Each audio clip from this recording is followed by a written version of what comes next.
भारत हमारी मातृभूमि है। ये वह भूमि है जहां हमारे पूर्वजों ने जन्म लिया और जहां हमारी संस्कृति और परंपराएं पनपी हैं। हम अपने देश से प्यार करते हैं।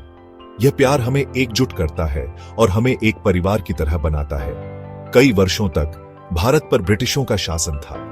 उन्होंने हमारे संसाधनों का दोहन किया और हमारे लोगों पर अत्याचार किया। वे एक दूर देश से आए थे। वे हमारे देश को अपने नियंत्रण में रखना चाहते थे। ब्रिटिशों ने हम पर लंबे समय तक शासन किया। उन्होंने हमारे समाज को विभाजित करने की कोशिश की। हमारे लोग खुश नहीं थे। वे स्वतंत्रता और सम्मान की चाह रखते थे। वे स्वतंत्र होना चाहते थे। वे अपने अधिकारों के लिए लड़ने के लिए तैयार थे। हर कोई एक स्वतंत्र भारत की कामना करता था। ये एक ऐसा सपना था जो हर भारतीय के दिल में बसा था। एक ऐसा भारत जहां हम अपने खुद के नियम बना सकें, जहां हम अपने भविष्य का निर्धारण कर सकें। यह स्वतंत्रता की लड़ाई आसान नहीं थी। इसमें कई कठिनाइयों और संघर्षों का सामना करना पड़ा। कई बहादुर पुरुष और महिलाएं आगे आए। उन्होंने अपने जीवन को दांव पर लगाकर हमारे लिए लड़ाई लड़ी। उन्होंने हमारे देश के लिए लड़ाई लड़ी। उन्होंने कई बलिदान दिए। उनके बलिदानों को कभी नहीं भुलाया जा सकता। वे हमारे लिए एक बेहतर भविष्य चाहते थे, एक ऐसा भविष्य जहां हर कोई खुशहाल और सुरक्षित हो। वे हमारे स्वतंत्रता सेनानी हैं। उनके योगदान को हमेशा याद रखा जाएगा। हम उन्हें गर्व के साथ याद करते हैं। उनके साहस और बलिदान को सलाम करते हैं। हम उनके साहस के लिए आभारी हैं। उनकी वजह से ही आज हम स्वतंत्र हैं। हमारे स्वतंत्रता सेनानियों का एक सपना था, एक ऐसा सपना जो उन्होंने अपने दिल में संजोया था। उन्होंने एक स्वतंत्र भारत का सपना देखा, एक ऐसा भारत जहां हर कोई स्वतंत्रता और सम्मान के साथ जी सके। वे एक ऐसा भारत चाहते थे जहां हर कोई गरिमा के साथ जी सके, जहां हर किसी को समान अवसर मिले। वे एक ऐसा भारत चाहते थे जहां हर कोई समान हो, एक ऐसा भारत जो एकता और भाईचारे का प्रतीक हो। हमारे स्वतंत्रता सेनानियों में एक विशेष व्यक्ति थे जिन्होंने अपने जीवन को देश की आजादी के लिए समर्पित कर दिया। उनका नाम मोहनदास करमचंद गांधी था, जिन्हें हम प्यार से बापू भी कहते हैं। हम उन्हें महात्मा गांधी कहते हैं, जो उनके महान कार्यों और विचारों के कारण है। महात्मा का मतलब है महान आत्मा, और गांधी जी ने इस उपाधि को पूरी तरह से सार्थक किया। गांधी जी एक महान नेता थे जिन्होंने अपने जीवन को सत्य और अहिंसा के सिद्धांतों पर आधारित किया। वे सत्य और अहिंसा में विश्वास करते थे और उन्होंने इन सिद्धांतों को अपने जीवन में पूरी तरह से अपनाया। उन्होंने हमें शांतिपूर्ण तरीके से अपने अधिकारों के लिए लड़ना सिखाया और यह सिखाया कि हिंसा के बिना भी हम अपने लक्ष्यों को प्राप्त कर सकते हैं। गांधी जी ने ब्रिटिशों के खिलाफ कई आंदोलनों की शुरुआत की। ये आंदोलन शांतिपूर्ण थे और उन्होंने दुनिया को दिखाया कि अहिंसा में कितनी शक्ति है। एक प्रसिद्ध आंदोलन था दांडी मार्च, जिसमें गांधी जी ने नमक कानून का विरोध किया।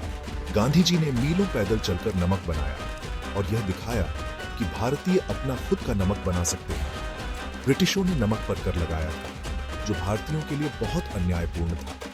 गांधी जी ने दिखाया कि भारतीय अपना खुद का नमक बना सकते हैं और इस प्रकार ब्रिटिशों के कानून का विरोध कर सकते हैं। एक और महत्वपूर्ण आंदोलन था भारत छोड़ो आंदोलन, जिसने भारतीय स्वतंत्रता संग्राम को नई दिशा दी। गांधी जी ने ब्रिटिशों से कहा, भारत छोड़ो, और यह नारा पूरे देश में गूंज उठा। हजारों लोग इस आंदोलन में शामिल हुए और उन्होंने अपने देश के लिए बलिदान देने से भी पीछे नहीं हटे। वे ब्रिटिशों से नहीं डरते थे और अपने अधिकारों के लिए लड़ने के लिए हमेशा तैयार रहते थे। वे अपने देश के लिए जेल जाने के लिए तैयार थे और उन्होंने कई बार जेल की सजा भी काटी।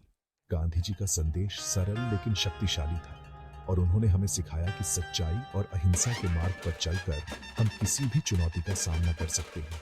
उन्होंने कहा, आप वो बदलाव बने जो आप दुनिया में देखना चाहते हैं। यह संदेश आज भी उतना ही प्रासंगिक है। उन्होंने हमें सिखाया कि हम साहस और दृढ़ता के साथ कुछ भी हासिल कर सकते हैं और यह कि हर व्यक्ति में बदलाव लाने की शक्ति है। उन्हें राष्ट्रपिता कहा जाता है और उनका योगदान हमेशा हमारे दिलों में जीवित रहेगा। 13 अप्रैल 1919 को एक बहुत ही दुखद घटना घटी। यह घटना भारतीय इतिहास में एक काले दिन के रूप में दर्ज है। यह अमृतसर के जलियांवाला बाग में हुई। यह स्थान अब एक ऐतिहासिक स्मारक बन चुका है। कई भारतीय वहां इकट्ठा हुए थे। वे बैसाखी का त्योहार मना रहे थे और एक शांतिपूर्ण सभा कर रहे थे। वे एक शांतिपूर्ण बैठक कर रहे थे। इस बैठक का उद्देश्य ब्रिटिश कानूनों के खिलाफ विरोध करना था। वे ब्रिटिश कानूनों के खिलाफ विरोध कर रहे थे। यह विरोध रॉलेट एक्ट के खिलाफ था, जो भारतीयों के मौलिक अधिकारों का हनन करता था। अचानक जनरल डायर के आदेश पर ब्रिटिश सैनिक पहुंचे। उन्होंने बिना किसी चेतावनी के हमला किया। उन्होंने बाग को घेर लिया। वहां से निकलने का कोई रास्ता नहीं था। वहां केवल एक संकीर्ण प्रवेश द्वार था। इसने लोगों को फंसने पर मजबूर कर दिया। जनरल डायर ने अपने सैनिकों को लोगों पर गोली चलाने का आदेश दिया। यह आदेश निर्दयता से दिया गया था। गोलीबारी लंबे समय तक चलती रही। लोग अपनी जान बचाने के लिए इधर उधर भागते रहे। पुरुष, महिलाएं और बच्चे अंदर फंसे हुए थे। वे बेहद डरे हुए थे। उनके पास कहीं जाने का रास्ता नहीं था। वे चारों ओर से घिरे हुए थे। सैकड़ों निर्दोष लोग मारे गए। हजारों घायल हो गए। यह एक भयानक दृश्य था। यह एक भयानक नरसंहार था। इसने पूरे देश को हिलाकर रख दिया। जलियांवाला बाग नरसंहार ने सभी को झकझोर दिया। इसने भारतीय स्वतंत्रता संग्राम को एक नई दिशा दी। इसने दुनिया की आंखें ब्रिटिश क्रूरता के प्रति खोल दी। अंतर्राष्ट्रीय समुदाय ने भी इस घटना की निंदा की। इसने भारतीयों को स्वतंत्रता के लिए लड़ने के लिए और अधिक दृढ़ बना दिया। यह घटना भारतीय स्वतंत्रता संग्राम का एक महत्वपूर्ण मोड़ बन गई। इस दिन की याद हमें अभी भी दुख देती है। यह हमें उन बलिदानों की याद दिलाती है जो हमारे पूर्वजों ने दिए थे, लेकिन यह हमें स्वतंत्रता के लिए किए गए बलिदानों की भी याद दिलाती है। यह हमें प्रेरित करती है कि हम अपने देश के लिए हमेशा खड़े रहें। Section 4. More brave hearts, more stories. Many other brave men and women fought for our freedom. Sardar Vallabhbhai Patel was a strong leader. He united the princely states with India. He is called the Iron Man of India. Bhagat Singh was a young revolutionary. He believed in fighting for freedom with full force. He gave his life for his country at a very young age. He is remembered for his courage and patriotism. Rani Lakshmibai was the Queen of Jhansi. She was a brave warrior. She fought against the British with her army. She is an inspiration to all women. Subhash Chandra Bose formed the Forward Bloc. He went to different countries to seek help for India's independence. He gave the call, "Give me blood, and I will give you freedom." These are just a few names from the long list of our freedom fighters. Each one of them has a story of courage and sacrifice. Section 5. The final push for freedom. After World War II, the British became weak. They knew they could no longer rule India. The people of India were united in their demand for freedom. The Indian leaders continued their struggle. Finally, the British government decided to give India independence. It was a moment of joy for all Indians. After years of struggle and sacrifice, our dream was coming true. Section 6. India wakes up free. On August 15, 1947, India became an independent nation. Jawaharlal Nehru became the first Prime Minister of India. He hoisted the Indian flag at the Red Fort in Delhi. It was a historic moment.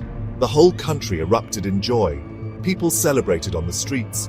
They sang patriotic songs. They thanked the freedom fighters who had made this day possible. It was the dawn of a new era for India. Section 7. Our freedom, our treasure. The journey to freedom was long and difficult. Many people sacrificed their lives for it. We must never forget their sacrifices. We must cherish the freedom they have given us. As young Indians, we have a responsibility. We have to build a strong and prosperous India. We must work hard to make India a better place for everyone. We must always remember the words of our national anthem, Jana Gana Mana.